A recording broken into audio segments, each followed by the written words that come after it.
Leon Ernest Hall was born March the 5th, 1930, in his home in Bluefield, West Virginia.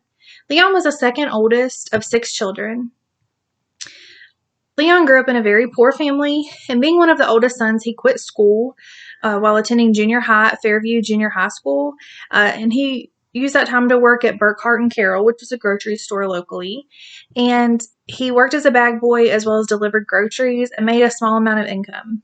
According to some online sources that I found, it was the starting wage for working Americans at that time was 85 cents, but I assume that he made quite a bit less than that due to his age. Leon just continued to work instead of going back to school. He decided to enlist in the United States Army in the early months of 1950. He completed his basic training in Maryland. Once he was out of basic training, the United States was in the midst of the Korean War, so he went right in. He was stationed in Germany. He served in Germany from 1950 to 1953. He served as a sergeant until he was honorably discharged on February the 13th, 1953. He was also able to finish his schooling then and also able to take some college courses. When Leon returned home in 1953 to his hometown of Bluefield, West Virginia, he just began working again, getting back in his normal routine until 1954. In 1954, he was driving his brother's girlfriend to a church revival. Once arriving at the church, he saw a lady standing outside the church doors, got out and introduced himself.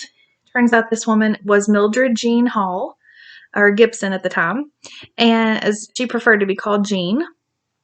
And he introduced himself to her, turned to one of his friends and said, "That is the woman that I'm going to marry."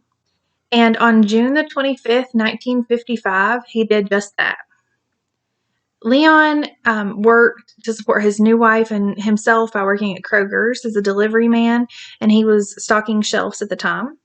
He didn't make much money, but he did earn everything that he had, and he used it to pay bills and rent on a home that he and Jean rented in Bluefield, Virginia. In July of 1956, only 13 months after initially getting married, their first daughter was born. Leon was absolutely crazy over her, and he felt like he needed to work even harder to ensure that his family was taken care of. 2 years after their first daughter was born, along came a second. He was such a joyful father, and he really wanted to make a good life for his family. He and Jean decided to dedicate their lives to serve God and became born-again Christians.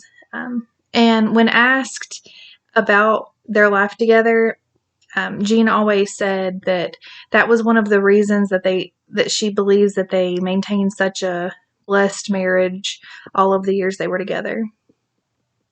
Leon worked many jobs to support his family. He was a delivery man for a milk company. He was a welder and assembly line man for multiple companies. Until he retired, he was on the maintenance department at Mercer County School Board. After he retired, he did get a job at a local golf course. He loved the outdoors. He loved sports. Golf was his favorite. So he enjoyed being out there and being around what he loved after he retired. He was blessed with 4 grandchildren that he loved dearly. And by the year 2013, he had a total of 6 great-grandchildren that he loved with all of his heart.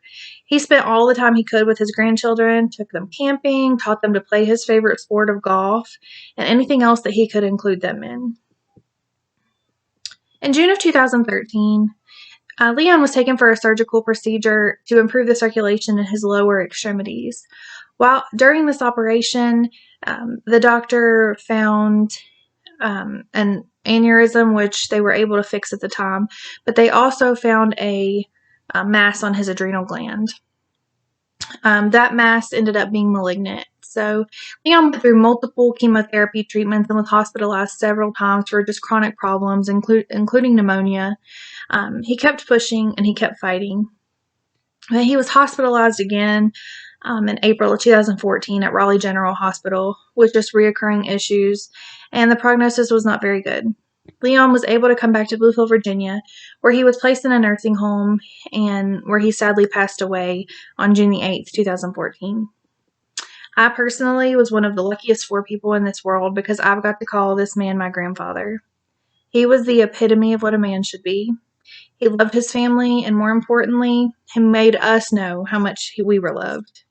He loved his wife with all of his heart. He gave her compassion and understanding, and above all of everything else, he loved God and worshiped him into the last breath. There was never a doubt inside of him. He knew from a young age that he had to make sacrifices and that he had to work hard to earn what he had and what was necessary for this life.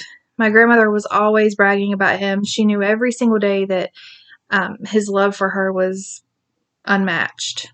And when on several occasions she would say, "We were never rich with money, but we were always rich with love and happiness."